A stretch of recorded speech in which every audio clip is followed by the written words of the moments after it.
antibiótico oftálmico ideal, que no lo tenemos todavía, pero que es deseable que lo encontremos, necesitamos que sea bactericida, que sea eficaz y que sea de amplio espectro, que sea seguro en su uso, que no nos produzca alteraciones tópicas o sistémicas en la utilización, que sea un fármaco bien tolerado, que el paciente tenga un cumplimiento y un apego al tratamiento gracias a la buena presencia del medicamento sobre la superficie, que sea biocompatible, que no sea citotóxico, que no me vaya a alterar las células de la superficie ocular y sobre todo cuya biodisponibilidad sea la suficiente para poder lograr el objetivo antimicrobiano del que pretendo yo lograr.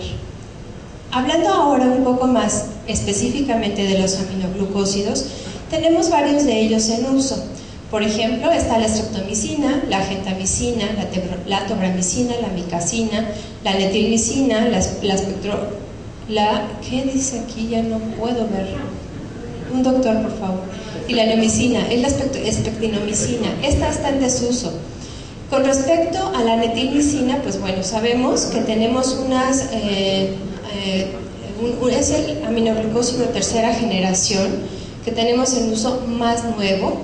Aquí tenemos un cuadro comparativo de qué es lo que sucede con los aminoglucósidos en cuanto a primera, segunda y tercera generación. Pues bueno, de primera generación tenemos la neomicina, que era activo sobre gram positivos y gram negativos, aunque a diferente escala. Segunda generación, gentamicina y tobramicina, y la tercera generación, que es la más nueva, es la netilmicina, que es la sal que nos ocupa primordialmente esta noche. Hablando un poco específicamente más de este medicamento, pertenece al grupo de los aminoglucósidos, es un derivado semisintético de tercera generación sintetizado de la azithromicina, que es una sustancia que se obtiene de un hongo y tiene una acción bactericida que se lleva a cabo por medio del enlace en la subunidad 30S del ribosoma, lo cual va a impedir que se una con la subunidad 50S para evitar la formación de proteínas ribosomales. En el caso de la netilmicina, pues nos preguntamos si realmente este pudiera llegar a ser el antibiótico oftálmico ideal.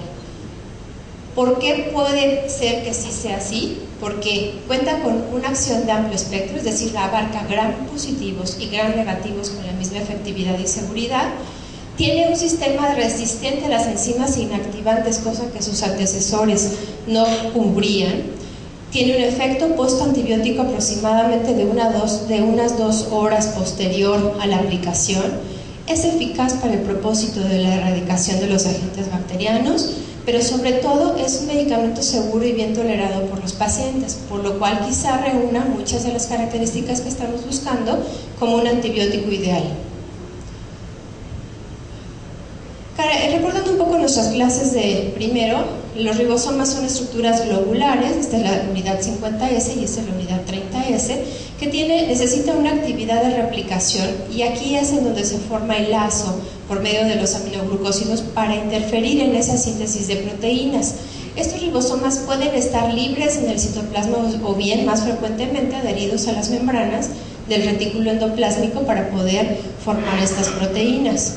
En el mecanismo de acción de los aminoglucósidos, aquí tenemos como una subunidad de un ribosoma, subunidad 50 y 30, están actuando sin ningún problema, están interactuando y están replicando y haciendo sus proteínas para la formación de algunas estructuras bacterianas importantes como la membrana, por ejemplo.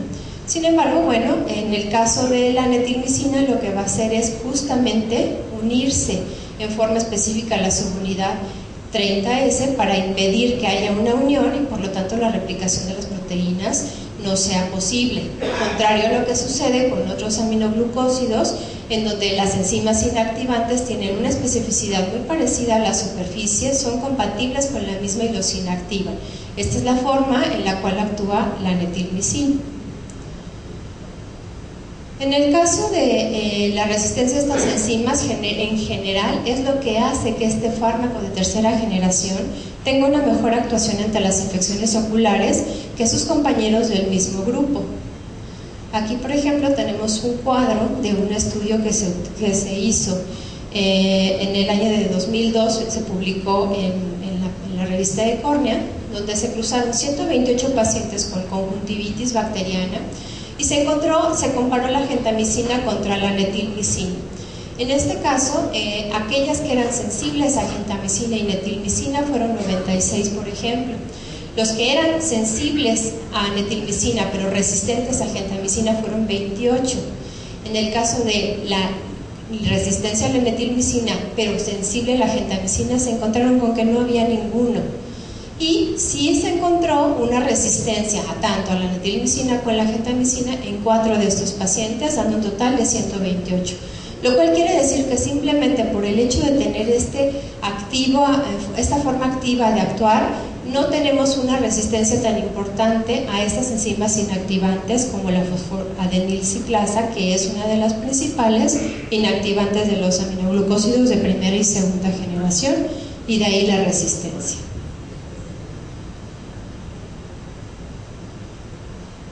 Hablando un poquito del efecto postantibiótico, que por lo menos a mí es una característica que más me gusta, el efecto postantibiótico, como recordamos, tiene que ver con que, a pesar de que la literatura nos diga que tiene una forma de acción de 2 horas, en realidad este medicamento puede prolongarse 2 horas más, teniendo una buena cantidad de bacterias alteradas o de bacterias destruidas después de este horario. La persistencia de la supresión de crecimiento después de una sola gota es muy importante en este fármaco. En el caso de los gram positivos, la mayoría de los antibióticos pueden permanecer de 1 a 2 horas actuando, y de los gram negativos realmente puede llegar a ser irrelevante, sobre todo los beta-lactámicos.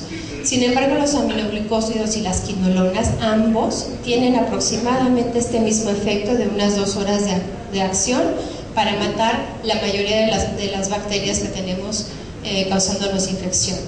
Otra de las características de la netilmicina es la biodisponibilidad en la lágrima, puesto que el periodo de resistencia es suficientemente prolongado para tener una buena actuación, no solo a las 2 primeras horas de aplicación, sino posterior también.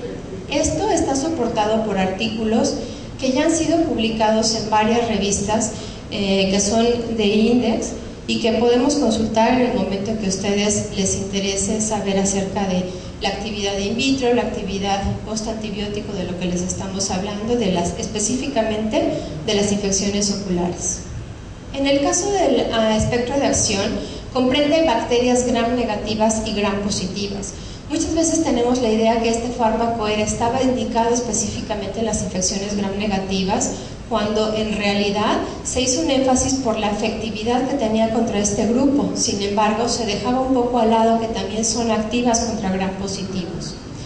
Una de sus características es precisamente por el hecho de que son utilizadas solamente a nivel tópico, no contamos con una resistencia importante por no ser administradas en forma sistémica, aunque en México hay una presentación que se utiliza en forma pediátrica, pero es muy aislado. Realmente los pediatras lo usan muy poco, porque todos los aminoglucósidos pueden llegar a tener una cierta ototoxicidad, como sabemos.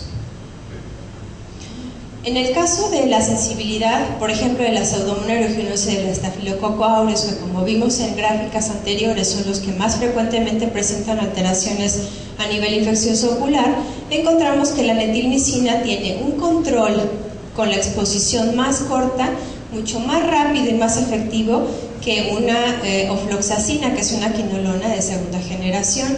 En el Staphylococcus aureus también tenemos este mismo efecto, en donde la netilmicina en forma más rápida y más efectiva disminuye la población en comparación con esta misma quinolona. Con respecto a las concentraciones que puede llegar a alcanzar en el fluido lagrimal, es importante tomar en cuenta que el efecto postantibiótico finalmente puede marcar la diferencia en el tratamiento de algunas alteraciones como las úlceras corneales, en donde las aplicaciones pueden llegar a ser hasta de cada media hora, dependiendo de las necesidades del paciente, siendo más sensibles a su acción desde el principio los Staphylococcus aureus, los epidermidis y los streptococos, y un poco menos sensibles los proteos, los Staphylococcus coagulasa positivos y las pseudomonas. Sin embargo, hay una persistencia entre una y otra dosis de la medicación suficiente como para erradicar hasta el 90% de la población de estas bacterias. Con respecto a las fluoroquinolonas, podríamos decir que la netilmicina tiene un perfil de susceptibilidad comparable, sí, aún considerando las moléculas de cuarta generación como la gatifloxacina, moxifloxacina y becifloxacina, y seguramente, si se compara, es superior a moléculas de las anteriores generaciones como la ofloxacina y la ciprofloxacina.